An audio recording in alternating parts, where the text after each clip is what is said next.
সুপ্রিয় দর্শক শ্রোতা, মনে করেন এখন 1925 সাল। তো এখন আপনি কি করবেন? আপনার হঠাৎ প্রচণ্ড পরিমাণে পেটে ব্যথা, তখন আপনি কি করবেন? তখন আপনাকে এই উদ্ভিদের পাতা সেবন করতে হবে। তো কিসের পাতা সেবন করবেন? আপনি কি কচুর পাতা সেবন করবেন, না হচ্ছে ঘেটকনের পাতা খাবেন?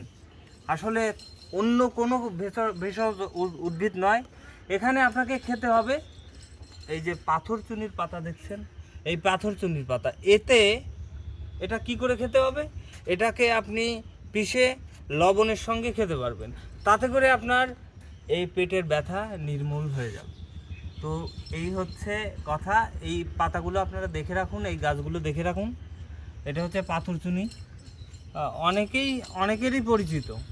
তো অন্য কোনো ওষুধ মেডিসিন খাওয়ার থেকে এই ভেষজ উদ্ভিদ, এই পাথরচুনির পাতা, এটা আপনারা খেতে পারেন।